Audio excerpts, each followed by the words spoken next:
자, 이번 영상에서는 거듭 제곱과 거듭 제곱근의 성질, 법칙, 그런 내용들에 대해서 정리를 한번 해볼게요. 일단 전제로 깔고 가는 건 A와 B는 0보다 크다는 거예요. 그렇다고 해서 앞으로 설명할 여러 가지 법칙들이 A가 0보다 작거나 B가 0보다 작을 때 성립하지 않는다는 뜻은 아닙니다. 성립할 때도 있고 안 할 때도 있어요. 0보다 작을 때는.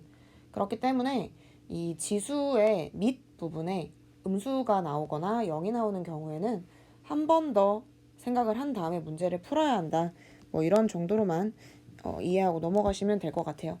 어쨌든 법칙이라는 건 모든 상황에서 성립을 해야 되기 때문에 A와 B가 0보다 클 때 해당이 됩니다.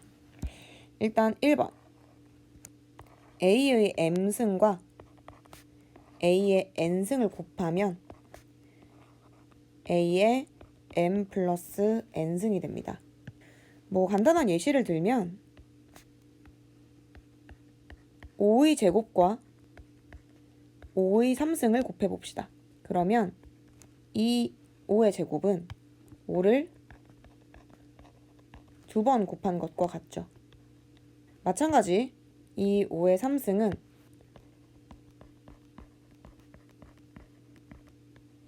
5를 3번 곱한 것과 같습니다. 이 두 개를 곱한 거기 때문에 결론적으로는 5를 5번 곱한 것과 같죠. 그렇기 때문에 5를 2번 곱한 것과 3번 곱한 것을 곱하게 되면 전체적으로 봤을 때는 5를 5번 곱한 것과 같기 때문에 이렇게 지수를 더한 것이 된다라는 거죠. 두 번째, A의 M승을 A의 N승으로 나누면 A의 M-N승이 됩니다. 마찬가지로 예시를 한번 들어볼까요? 예를 들어서 3의 5승 나누기 3의 3승을 해봅시다. 나누기를 하고 나면 나누기 뒤에 있는 부분은 분모에 들어가게 되죠. 그러면 얘는 3의 5승은 3을 5번 곱한 거고 분자에 들어가고요. 나누기 3의 3승은 나누기이기 때문에 분모에 이렇게 들어가게 됩니다. 아까처럼 체킹을 하면 3의 5승이 윗부분에 해당이 되고요. 3의 3승이 여기 아랫부분에 해당이 되는 거죠. 그렇게 하고 나면 이 나누기 한 개수만큼 약분이 됩니다. 상쇄가 되는 거죠.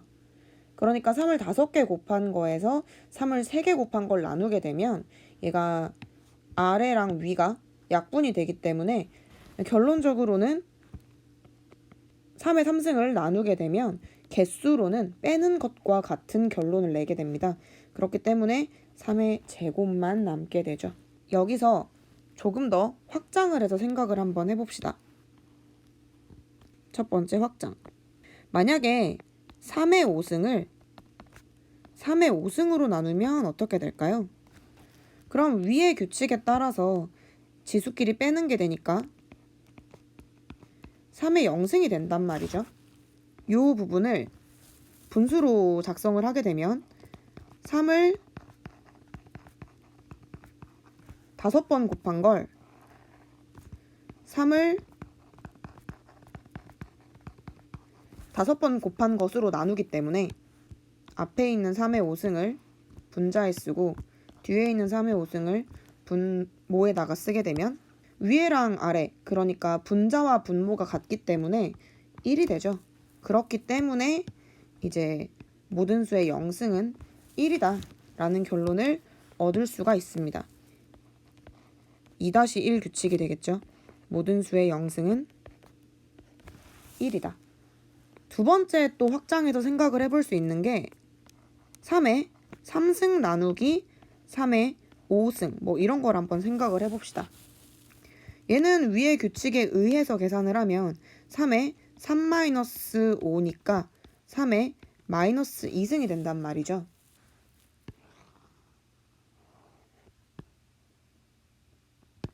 이거를 마찬가지로 분수로 쓰게 되면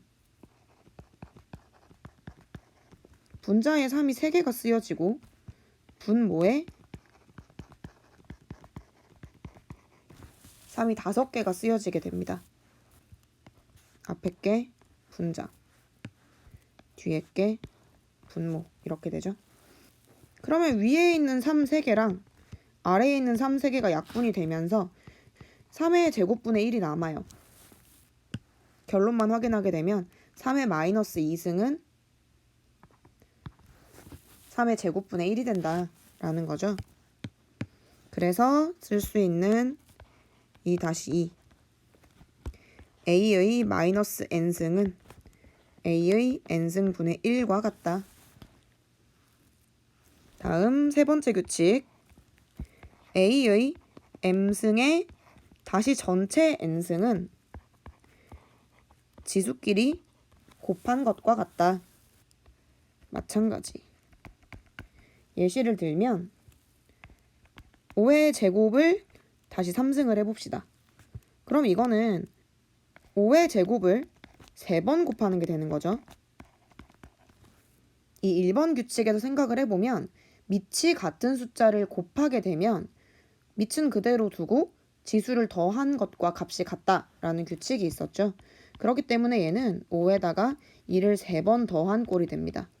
이건 사칙연산의 어떤 정의를 배울 때 나오는 거죠. 2를 3번 더하는 건 2 곱하기 3과 같다. 그래서 결론적으로는 5의 제곱을 3제곱하게 되면 요 두 개 숫자를 곱한 것과 같다라는 결론이 나오게 되는 거죠. 다음 네 번째. 두 수를 곱한 값을 n제곱을 하게 되면 각자의 n제곱을 곱한 것과 같다 라는 규칙이 있습니다. 마찬가지로 예시를 들면 2 곱하기 5를 3승 해볼까요? 3제곱. 그러면은 당연히 2 곱하기 5를 3번 곱한 것과 값이 같게 되고요. 곱하기는 교환 법칙이 성립을 하죠. 다 곱하기로 연결되어 있는 경우 무엇을 먼저 계산하든 상관이 없습니다. 2는 2끼리 먼저 계산하고 5는 5끼리 먼저 계산을 하면 2도 3번 곱해야 되고 5도 3번 곱해야 되죠. 그러니까 2도 3개 있고 5도 3개 있습니다. 이렇게 된다라는 거죠. 이거는 분수일 때도 당연히 성립을 합니다. 예를 들어서 b분의 a의 n승이다.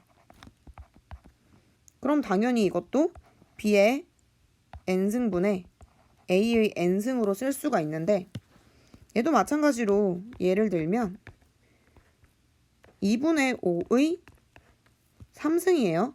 그러면 2분의 5를 3번 곱한 거잖아요. 그럼 당연히 분모는 분모끼리 곱하고 분자는 분자끼리 곱하죠. 그럼 분모에 2를 3번 곱한 게 되고 분자에 5를 3번 곱한 게 되니까 각각 3제곱을 한 것과 같게 되는 거죠. 여기까지가 지수의 간단한 법칙들이라고 할 수가 있어요. 가장 기본적인 법칙이죠. 이어서 거듭제곱근의 법칙도 한번 해볼게요. 거듭제곱근의 정의에 대해서 한번 짚고 넘어갑시다.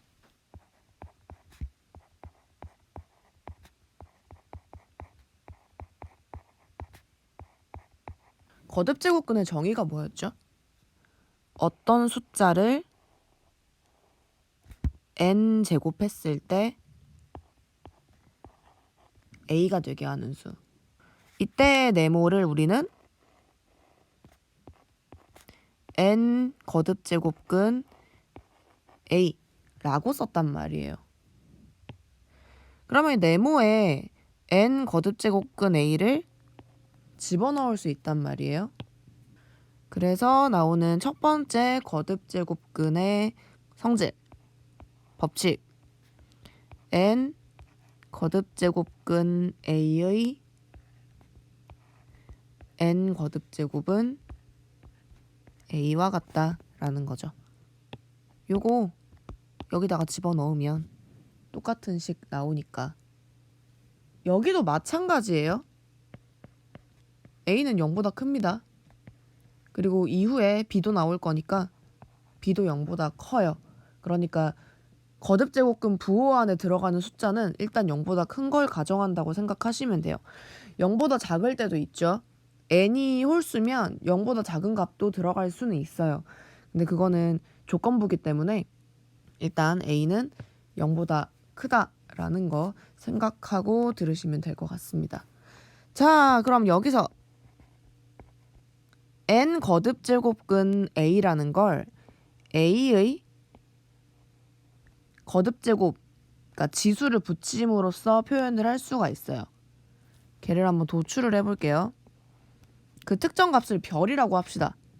그럼 이거의 n 거듭제곱이 a가 되는 거죠. 그럼 우리 아까 배웠던 지수 법칙에 따라서 요 별이랑 요 n은 곱해집니다. 그죠? 그럼 a의 별 n이 a가 되고 요 오른쪽에 있는 a는 지수가 1이죠. 그래서 별 곱하기 n은 1이 되니까 별은 n분의 1이에요. 그래서 나오는 두 번째 n 거듭제곱근 a는 a의 n분의 1로 표시할 수 있습니다. 간단하게 생각하면 돼요. 이 a의 n분의 1이 n 거듭제곱 했을 때 전체의 n 거듭제곱하면은 상쇄되고 a만 남으니까. 그래서 n 거듭제곱근 a가 a의 n분의 1 거듭제곱이다 라고 생각을 하시면 될 것 같습니다. 지금 설명드린 1, 2번이 기본이고요. 그 다음에 다른 법칙들은 앞에 설명했던 거듭제곱의 법칙과 같습니다. 굉장히 유사합니다. 하나씩 볼까요?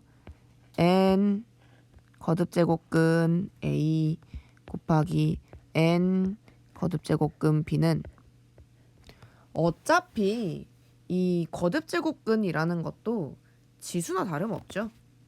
n 거듭제곱근 a나 n 거듭제곱근 b는 a의 n분의 1 거듭제곱 b의 n분의 1 거듭제곱과 같잖아요. 그렇게 하고 나면 우리 앞에서 했던 것처럼 각각의 같은 숫자 거듭제곱이면 하나로 합칠 수 있었죠. 그럼 당연히 얘도 n 거듭제곱근 a, b가 되겠죠. 그래서 요 중간 과정 생략하고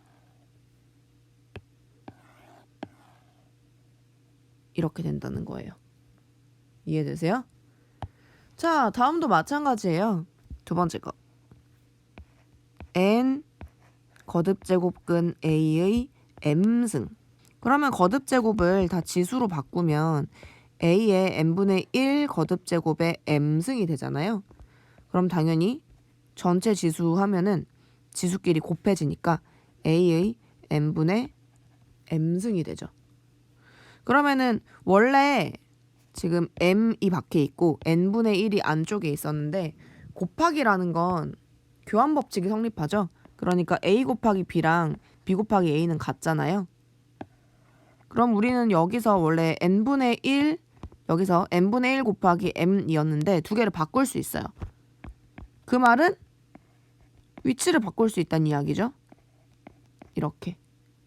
그렇게 하고 나면 얘는 n 거듭제곱근 a의 m 거듭제곱이다. 그러니까 지금 여기 바깥에 있던 m이 이 루트 기호, 거듭제곱근 기호 안쪽으로 들어올 수 있다라는 거죠.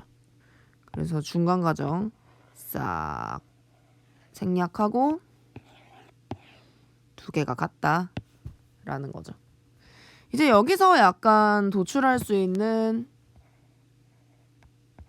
추가적인 개념이 np 거듭제곱근 a의 mp 거듭제곱이에요. 그럼 얘도 마찬가지로 우리 아까 중간에 요거 바로 분수로 표현했었죠. 요 거듭제곱 근에 붙은 숫자는 분모에 여기 지수에 있는 숫자는 분자에 넣어서 바로 분수로 썼었어요. a의 np분의 mp 거듭제곱 이렇게. 그렇게 하면 여기에 있는 p가 약분이 되죠. 분수니까. 그래서 결론적으로는 a의 n분의 m 거듭제곱만 남습니다. 그래서 얘는 n 거듭제곱근 a의 m승과 같아요. 마찬가지 중간가정만 생략해 놓고 보면은 이렇게 두 개가 같은 거죠. 그래서 거듭제곱근에 있는 숫자랑 지수에 있는 숫자가 약분이 되면은 약분을 할 수가 있어요. 자, 다음 m 거듭제곱근 안에 n 거듭제곱이 하나 더 있는 상황을 생각을 해볼까요? 사실 얘도 어차피 지수가 두 개 겹쳐져 있는 것과 같거든요. 그러니까 무슨 말이냐면 바깥에 거 그대로 두고 안에 것만 지수로 바꾸면 이렇게 되죠. 얘도 마찬가지로 a의 n분의 1승에 n분의 1제곱 이렇게 된단 말이에요. 그럼 마찬가지 a의 n 곱하기 n분의 1제곱이 된다는 거죠. 지수 전체의 지수를 하게 되면 두 개 곱해지니까. 그죠? 그러면은 결론적으로는 얘는 nm 거듭제곱근 a가 된다는 거예요. 그래서 이런 식으로 거듭제곱이 두 개가 겹쳐져 있을 경우에는 그 거듭제곱근에 해당하는 숫자를 곱할 수 있습니다. 마찬가지로 바로 이렇게 두 개가 같다라는 거죠. 다음 마지막 n 거듭제곱근 b분의 n 거듭제곱근 a다. 얘도 마찬가지예요. 우리 거듭제곱도 이런 분수로 되어 있는 거 특징했었잖아요. 당연히 얘도 b의 n분의 1, a의 n분의 1 거듭제곱이기 때문에 합칠 수 있고요. b분의 a의 n분의 1 이렇게.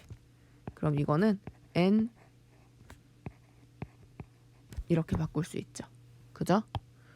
그래서 중간가정을 지우는 이유는 중간가정은 제가 여러분들 이해하기 쉬우라고 쓰는 거고 이 중간가정을 일일이 암기하실 필요가 전혀 없어요. 아, 이런 원리였구나를 알고 들으면 비교적 암기가 쉬우니까 제가 중간가정을 써드리는 거지 시작과 결론을 암기를 하셔가지고 문제에는 빠르게 적용을 하는 게 좋거든요. 그래서 지우는 거니까 기본적인 거듭제곱과 거듭제곱근의 특징 같은 것들은 당연히 몸에 익숙하게 문제를 많이 풀어서 몸에 익숙하게 해두시면 좋아요. 이후에 간단한 예제 문제들도 풀 건데 이 거듭제곱근과 거듭제곱에 관련된 문제들은 계산 실수를 유발하는 문제들 중에 하나죠. 그렇기 때문에 여러 번 풀고 반복해서 몸에 익혀두는 게 굉장히 중요합니다. 이어서 다음에는 간단한 거듭제곱과 거듭제곱근 이런 간단한 특징들에 관련한 문제들 같이 풀어보는 걸로 하겠습니다.